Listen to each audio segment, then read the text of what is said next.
Baik, assalamualaikum warahmatullahi wabarakatuh. Hamdan wa syukran lillah wassalatu wassalamu ala rasulillah wa ala alihi wa ashabihi wa mawala amaba. Puji syukur kehadiran Allah Subhanahu wa taala. Hari ini kita kembali melaksanakan aktivitas komunitas belajar kita, dan alhamdulillah hari ini tempatnya di kelas 6. Dan dalam kesempatan ini Ulun akan berbagi tentang disiplin positif, dan ini berbagi ini adalah tugas aksi nyata Ulun mengumpati pendidikan guru penggerak angkatan 9 tahun 2023. Jadi di sini Ulun akan memaparkan, membagikan pemahaman yang Ulun peroleh dari modul 1.1.4, yaitu tentang budaya positif. Mudah-mudahan apa yang Ulun bagikan ini bisa bermanfaat gasan kita, gasan pribadi Ulun, gasan pian seberataan, dan terutamanya gasan SDN 2 Pangambah Hulu sekolah kita ini. Oke, dah mati. Kemana kasih itu? Nah, ya sudah. Itu sudah diputar. Biasa kah? Biasa ya?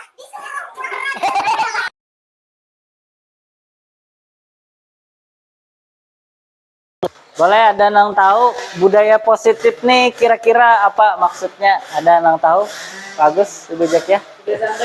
Kebiasaan baik. Oke. Nah, ini tugas Ulun menyebarkan, jadi supaya tersebar. Nah, dalam konsep inti budaya positif itu ada beberapa poin. Yang pertama, perubahan paradigma belajar. Kayak apa kita merubah cara belajar kita. Kemudian ada disiplin positif. Kemudian ada nilai-nilai kebaikan, kebajikan. Kemudian kebutuhan dasar manusia. Kemudian motivasi perilaku manusia. Posisi kontrol guru, keyakinan kelas, dan juga segitiga restitusi. Yang ini kita. Sebenarnya materi ini juga ada di platform Merdeka Mengajar. Topiknya disiplin positif. Nah, ada. Jadi kita terapkan.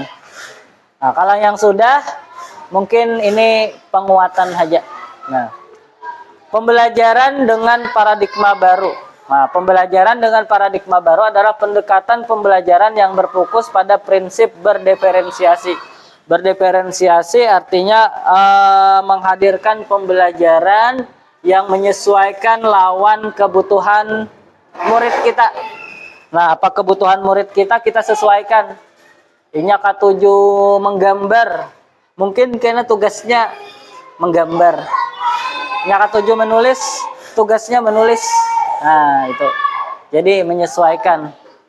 Di mana murid belajar sesuai dengan kebutuhan mereka berdasarkan tahap perkembangan sesuai dengan teori psikologi modern dengan mewujudkan profil pelajar Pancasila. Jadi tujuan utama di kurikulum Merdeka itu profil pelajar Pancasila. Itu Pang tujuannya. Nah, kalau di kelas ini sudah ada 6 profil pelajar Pancasila.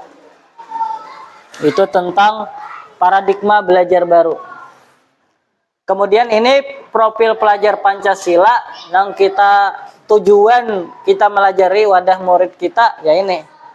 Supaya murid kita bisa beriman bertakwa kepada Tuhan Yang Maha Esa, supaya murid kita bisa mandiri, supaya murid kita bisa bernalar kritis, supaya bisa berkebenakaan global, supaya nya terbiasa bergotong royong, supaya nya bisa kreatif. Nah, ini.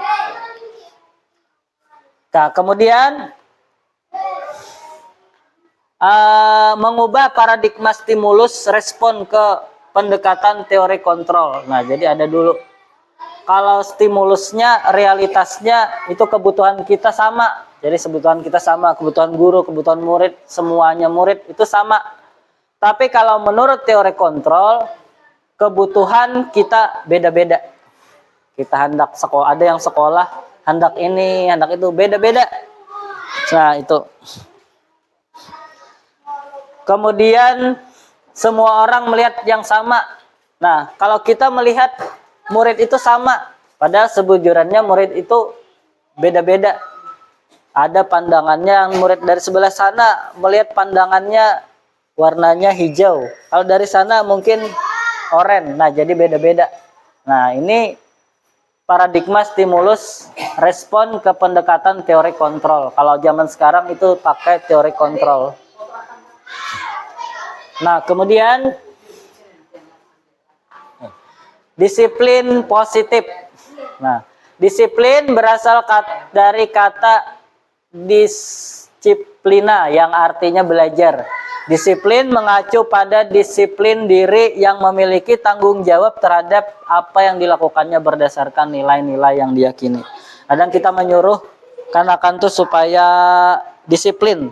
Nah, disiplin positif merupakan salah satu cara penerapan yang bertujuan untuk menumbuhkan kesadaran. Jadi supaya murid kita itu sadar serta memberdayakan peserta tanpa imbalan dan penghargaan atau reward atau ancaman atau hukuman.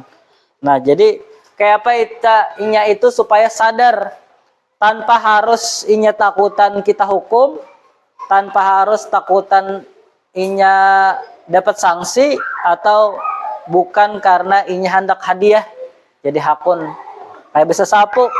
Mungkin ada yang inya takutan karena takutan dihukum.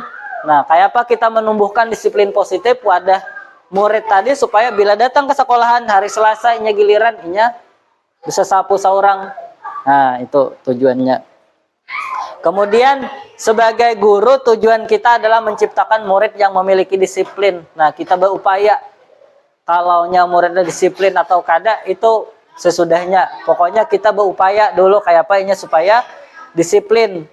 Sehingga mereka berperilaku mengacu pada nilai-nilai kebajikan universal. Artinya universal ini secara umum.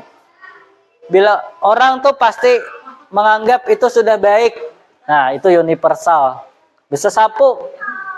Seberataan pasti menyambat baik. Nah, itu berarti universal. Bersifat umum. Dan memiliki motivasi intrinsik. Intrinsik ini artinya motivasi dari dalam diri. Kada besalang disuruh ini hakun. Nah, kayak apa kita menumbuhkan itu kita sebagai guru. Nah, kalau sudah kayak itu menuju perubahan perilaku ke arah yang lebih baik. Nah, itu disiplin positif. Nah, nilai-nilai kebajikan. Nah, karena kita kurikulum merdeka sebenarnya banyak nilai kebajikan. Tapi yang contoh ini sesuai dengan kurikulum kita sekarang. Pokoknya tujuannya ya 6 ini. Kita di sekolahan.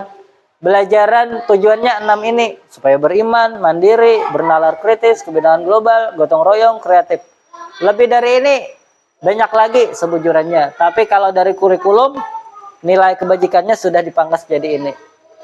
Sebenarnya kemanusiaan, apalagi banyak sosial, banyak sebenarnya. Tapi itu kemudian di materi kebutuhan dasar manusia. Nah, kebutuhan dasar manusia adalah sekumpulan elemen penting yang harus dipenuhi agar seorang dapat bertahan hidup. Nah, ini kebutuhan. Kebutuhan dasar ini meliputi kebutuhan fisik, emosional, sosial, dan intelektual yang menjadi dasar bagi kehidupan yang sehat dan bahagia. Jadi ini kebutuhannya. Kebutuhannya ada 5 kalau menurut para ahli. Yang pertama kebutuhan bertahan hidup. Contohnya makan. Kenapa kita makan? Supaya bertahan hidup. Pakaian. Kenapa berpakaian? Supaya bertahan hidup. Karena dingin. Tempat tinggal. Ini kebutuhan bertahan hidup. Kesehatan. Nah, itu juga untuk bertahan hidup. Nah, siswa juga kayak itu. Ada bertahan hidup. Nah, kemudian kasih sayang dan diterima. Nah, rasa diterima, diperdulikan, ini kebutuhan kita sebagai manusia. Kita sebagai guru, sebagai murid, ini kasih sayang ada juga. Bekerja sama, menjadi bagian dalam kelompok, itu juga kebutuhan kita sebagai manusia. Kemudian ada penguasaan, harga diri, keinginan untuk dianggap memimpin dan berprestasi. Nah, itu kebutuhan kita. Kemudian ada kebebasan, kita hendak mandiri. Nah, itu kebebasan. Memiliki pilihan, mencoba hal yang baru, itu kebebasan yang ada pada diri kita. Kita perlu itu, mampu mengendalikan ke arah dirinya. Nah, kemudian kesenangan, ini ada kebutuhan kita juga. Hendak beramai-ramian, bermain, humor, nang lucu-lucu, melihat TikTok, melihat snack video, itu kebutuhan. Kebutuhan, kesenangan. Nah, healing, berjalanan. Nah, mungkin kena diagendakan. Nah, kuliner. Nah, kalau kuliner masuk mana? Kesenangan dan bertahan hidup, bisa dua. Nah, kebebasan ya juga. Nah, kemudian tertawa, itu kesenangan. Kita perlu yang 5 ini perlu. Kita perlu. Nah, kalau sampai kesenangan kadada, nah iya, bahagia. Jadi dalam mengajar kita juga melihat kebutuhan dasar murid kita. Murid itu hendak kesenangannya kayak apa? Ini supaya senang belajar. Kebebasannya hanya bebas, hendak menggambar, hendak menulis kayak apa. Nah, itu kita perhatikan juga. Penguasaannya kayak apa. Nah, itu diperhatikan kebutuhan dasar manusia. Kemudian ada motivasi perilaku manusia. Nah, motivasinya apa? Seseorang manusia itu menggawe karena ada motivasi. Nah, kalau para ahli membagi ada 3. Yang pertama, untuk menghindari ketidaknyamanan atau hukuman. Biasanya siswa itu hakun menggawe, hakun bersesapu, hakun baris. Supaya apa? Motivasinya supaya menghindari hukuman. Nah, kemudian untuk mendapatkan imbalan. Ayo, siapa bisa menjawab nomor 5 dapat gulaan. Nah, itu ada motivasi. Siswa muncul motivasinya. Kemudian yang ketiga, untuk menjadi orang yang mereka inginkan dan menghargai diri sendiri dengan nilai-nilai yang mereka percaya. Nah, dari ketiga motivasi ini, yang paling bagus itu adalah kita bisa menumbuhkan motivasi ini, yang ketiga, dari murid. Nah, kalau ini dari luar diri, ini menggawe hakun, kenapa? Karena takutan dihukum. Kalau yang ini hakun menggawe, kenapa? Karena hendak dapat hadiah. Nah, ini dari luar. Kalau ini dari dalam atau tadi intrinsik. Nah, ini dari dalam dirinya, ini hakun begawian. Kenapa? Karena ini sadar. Misalkan bisa sapu. Kenapa ini hakun begawi? Karena ini sudah muncul dalam dirinya supaya bersih kalasku. Nah, itu dari dalam diri. Nah, kalau ini dari eksternal, kalau ini dari internal. Nah, kita sebagai guru kayak apa supaya motivasi anak belajar itu yang ini muncul dari dalam dirinya seorang? Boleh kada yang ini pakai hukuman? Boleh, tapi kada efektif. Dan kalau pakai hukuman, itu biasanya jangka pendek. Ini hakun baris, hakun bersesapu, karena kita ada. Nah, kalau congkong, hakun yang gawe, tapi kita kada ada. Makan uang. Nah, kalau yang ini, untuk mendapatkan imbalan, siapa bisa menjawab dapat gulaan. Bila kita kadang membawa gulaan, kadang menjawabnya, asal aja menjawab. Nah, kalau ini sudah dari dalam diri karena ingin anak menghargai diri sendiri dengan nilai-nilai yang mereka percaya. Nilai-nilai yang mereka percaya ini nilai kebajikan tadi, supaya bersih. Ini percaya supaya bersih. Kayak apa supaya bersih? Ini tegerak seorang, termotivasi seorang hendak bisa sapu, hendak baris. Nah, ini dari dalam diri. Kalau ini jangka panjang. Kalau sudah tertanam di dalam hati mereka. Nah, yang nilai-nilai yang mereka percaya. Nilai-nilai yang mereka percaya tadi, nilai-nilai kebajikan. Nah. Kemudian ada 5 posisi kontrol guru. Supaya mewujudkan yang nomor 3 tadi, ada 5 posisi kontrol. Nah, ini posisi kontrol kita yang mana? Yang pertama, penghukum. Guru itu bisa aja menghukum. Diri. Bangun. Terlambat datang. Keliling lapangan 10 kali. Nah, bisa itu penghukum. Tapi biasanya kalau penghukum itu kada sesuai lawan kesalahannya. Ini datang terlambat, dihukum, push up. Apa hubungannya? Kadada. Nah, biasanya kalau penghukum memberi hukuman itu kadada hubungannya, korelasinya. Nah, kadada terlambat dihukum lari. Apa korelasinya? Kadada. Nah, beda kalau guru olahraga terlambat lari pas saja. Nah, karena terlambat pemanasan misalkan. Bisa. Nah, kemudian yang kedua, guru itu sebagai pembuat rasa bersalah. Nah, kayak apa supaya siswa itu kasihan lawan guru? Ayolah kasih gawe tugasnya. Kena ketahuan ibu kepala, bapak sariki ibu kepala kaina. Nah, kada kasihan lah lawan bapak. Nah, ayolah kasih nah. Ibu anak mengambil anak ibu. Ibu ada mengambil anak ibu lah, kasih pang tuntung akan gawe kada kasihan lah lawan ibu. Nah, itu bisa aja membuat terasa bersalah. Nah, jadi siswa itu merasa bersalah karena melakukan sesuatu, misalnya terlambat apa. Nah, terlambat, mah kada kasihan lah lawan ibu. Nah, orang mencatat ngaran nang terlambat ngaran itu harus, nah misalkan. Kemudian guru posisi kontrol yang ketiga adalah sebagai teman.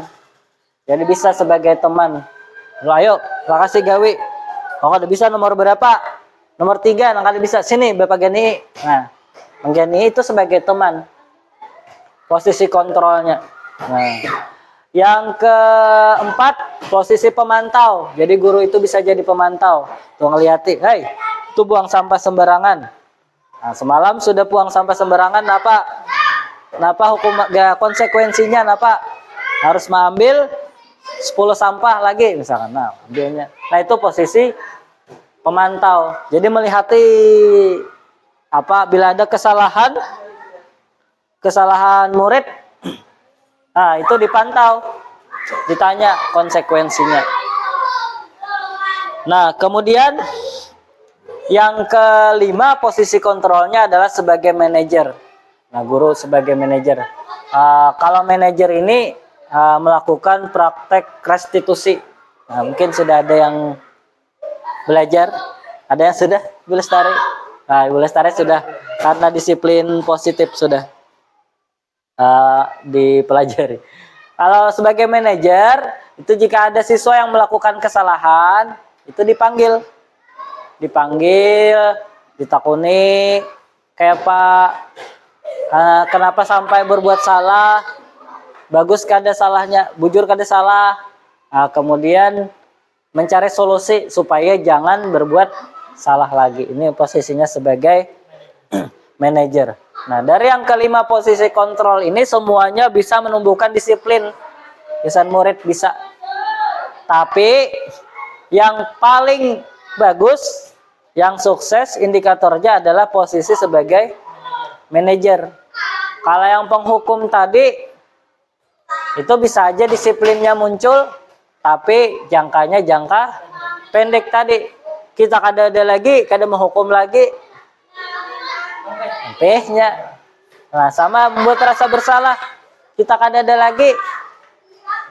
Lagi nya. Nah, sebagai teman, nya bisa ketergantungan kena kalau sebagai teman. Bisa menumbuhkan disiplin, tapi nanti ketergantungan lawan kita sebagai guru. Munnya kita kada ada menggawenya. Nah, bisa. Pemantau sama. Nah, kemudian manajer tadi yang Baik. Kemudian contoh penerapan 5 posisi kontrol guru. Nah, tadi yang pertama penghukum. Ini contohnya hormat bendera selama 1 jam. Itu menghukum. Terlambat datang atau berkata kasar, hukumannya hormat bendera selama 1 jam. Nah, ini menghukum. Biasanya ada korelasinya tadi lawan apa yang dilakukannya, berbuat salah. Nah, kemudian yang kedua, keliling lapangan 10 kali putaran. Suruh kali mau keliling. Nah, itu menghukum. Bila ada yang kayak ini, berarti ini sedang guru menerapkan posisi kontrol penghukum.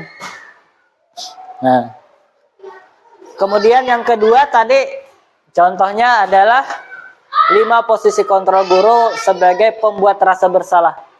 Ayo, udah berapa kali harus Bapak padahi? Kamu kada kasihan kalau Bapak. Nah, itu maulah ini rasa bersalah. Nah, apalagi contohnya? Ayo, lakasih. Kena talambat kita datang. Ayo lakasih digawe kena tuh kelas 6 bulikan sudah. Nah, kita terlambat, nah lakasih untuk akan gawian. Nah, itu pembuat rasa bersalah kalau guru.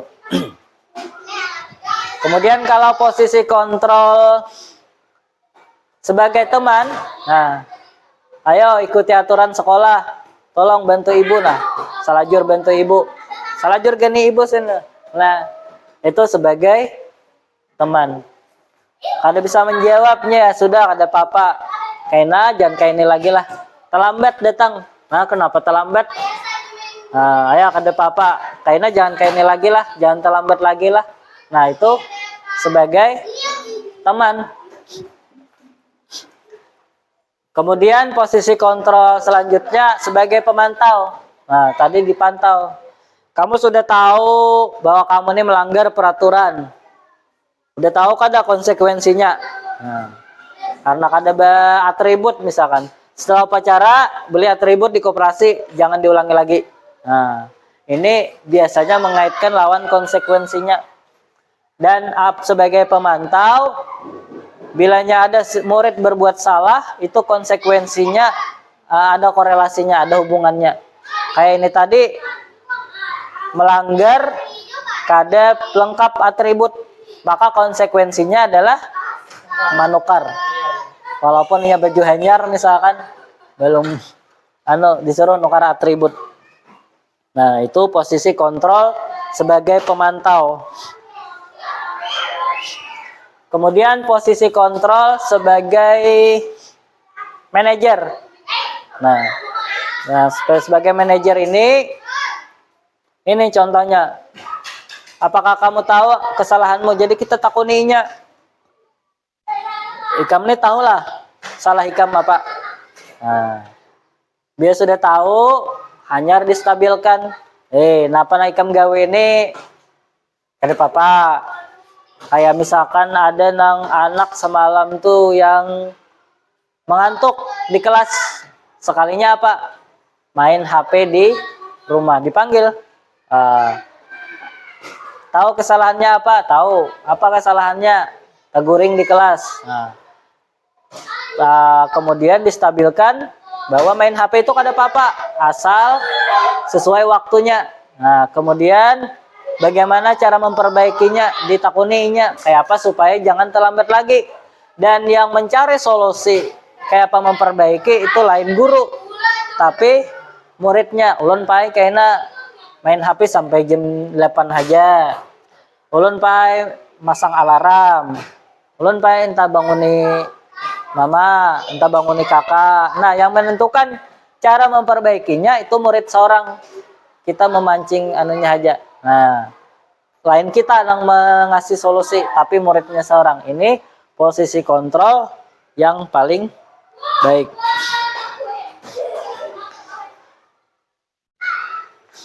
Nah, kemudian ada keyakinan kelas. Nah, untuk menumbuhkan disiplin positif tadi ada keyakinan kelas.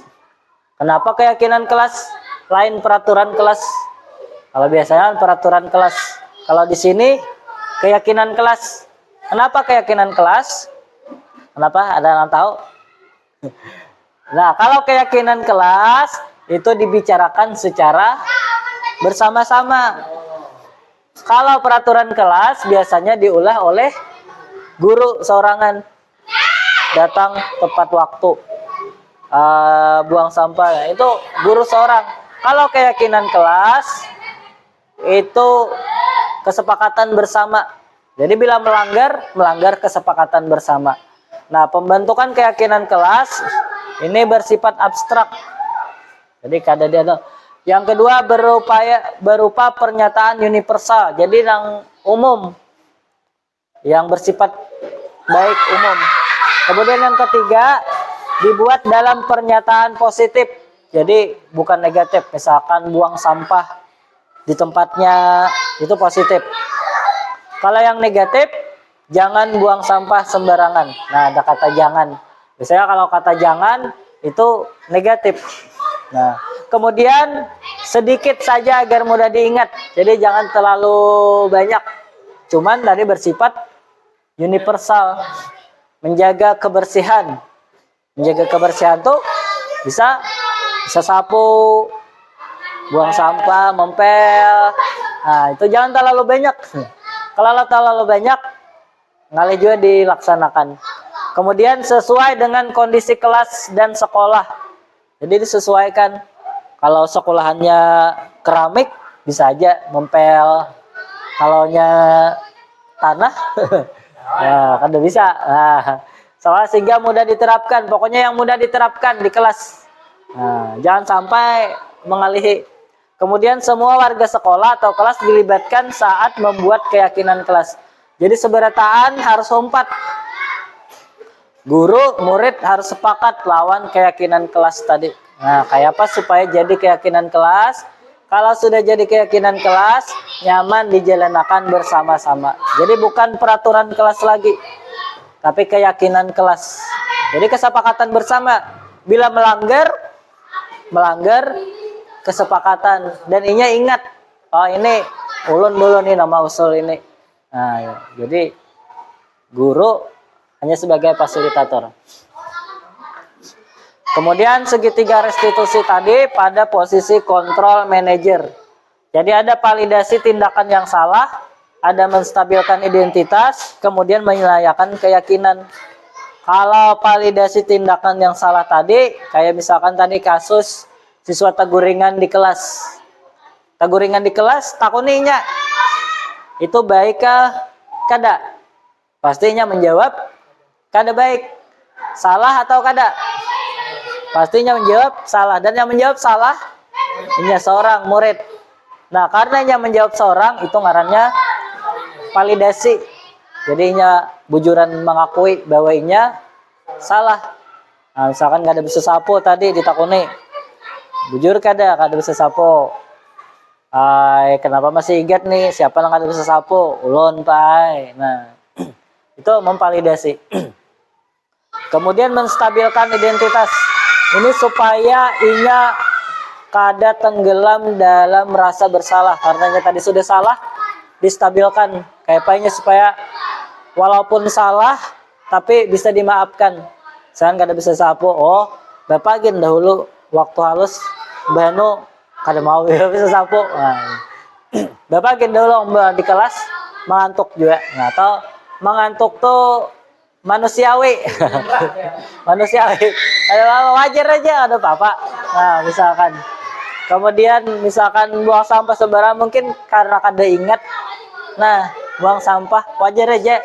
Nah, namun punya alasan yang kuat kada apa-apa. Nah, kayak main HP. Main HP di rumah mungkin karena HP hanyar alasannya. Nah, itu wajar aja. Nah, jadi menstabilkan identitas supaya inya kada tenggelam dalam rasa bersalah.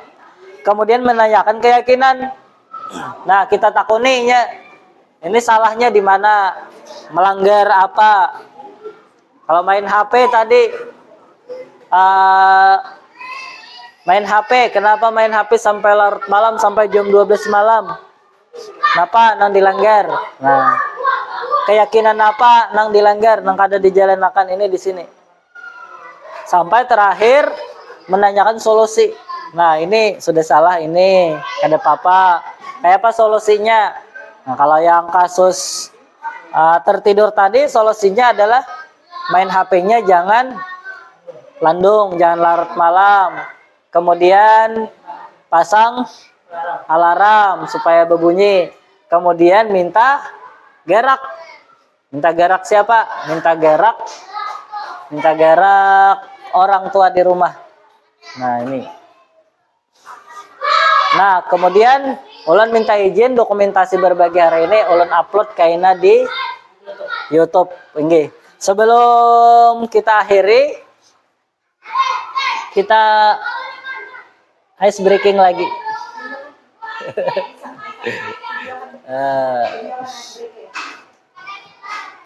Tangan diputar tadi.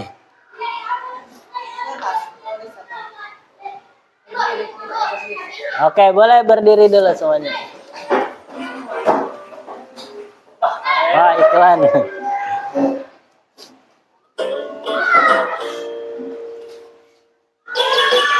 Oke, boleh. Ayo, Ibu Risla. Atau Ibu Risla boleh ke depan. Tangan diputar-putar. Yo, ada suaranya. Peganglah bahu, putar bahunya. Peganglah lutut, digoyang-goyang, digoyang-goyang, digoyang-goyang. Lagi. Putar-putar, bertepuk tangan diputar-putar, peganglah bahu, tangan diputar-putar, peganglah lutut, digoyang-goyang, digoyang-goyang, digoyang-goyang. Tangan putar-putar, diputar ke atas. Diputar-putar, diputar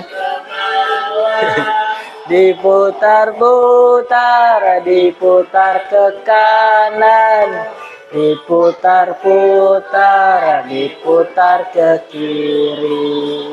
Lagi sekali.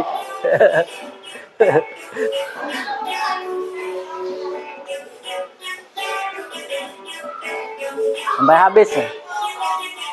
Tangan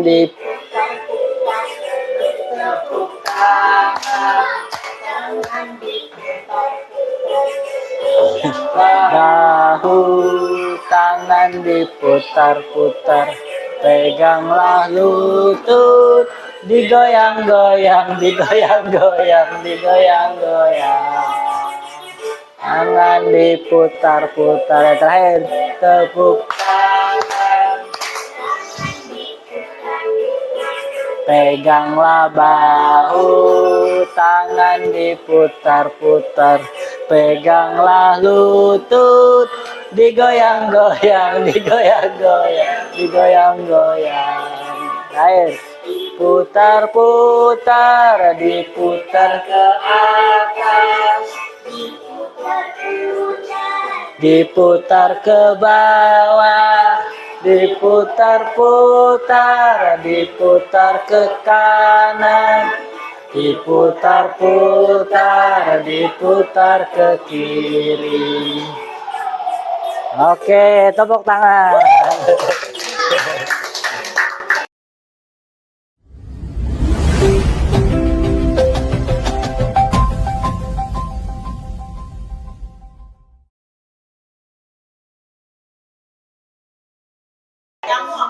Kada terakhir refleksi ulun minta dari pian apa nang pian rasakan, kemudian apa nang didapatkan dari kegiatan hari ini. Boleh dari Bapak Agus. Boleh Bapak Agus. Ini gimana rasanya? Sangat bermanfaat dan mengasihkan. Ya, ini. Yang bisa didapatkan yaitu kita yang paling terbaik yaitu menjadi seorang manajer. Oh, iya. Asik. Oke, boleh. Oke, Bapak Jaki. Boleh. Gimana rasanya Bapak Jaki? Rasa senang. Oke, senang. Oke, apalagi Jaki yang didapat hari ini? Banyak yang mudah dipahami. Oke, ya, boleh. Terima kasih.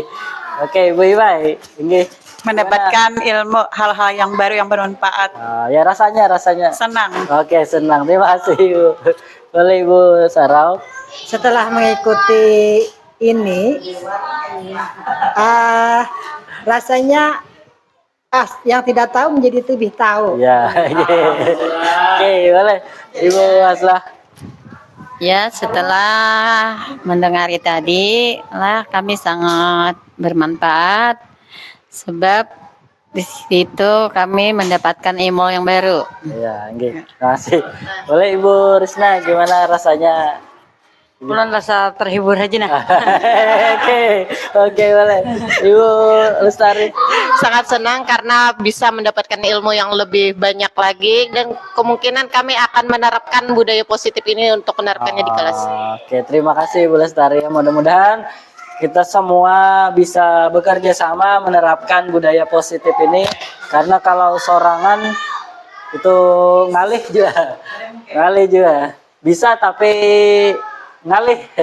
Kalau bersama-sama insya Allah bisa. Oke, terima kasih untuk kegiatan hari ini. Mohon maaf atas segala kekurangan, bila ulun ada salah-salah hilap, ada salah-salah kata, mohon dimaafkan. Ulun akhiri, fastabiqul khairat. Wassalamualaikum warahmatullahi wabarakatuh. Kena diedit.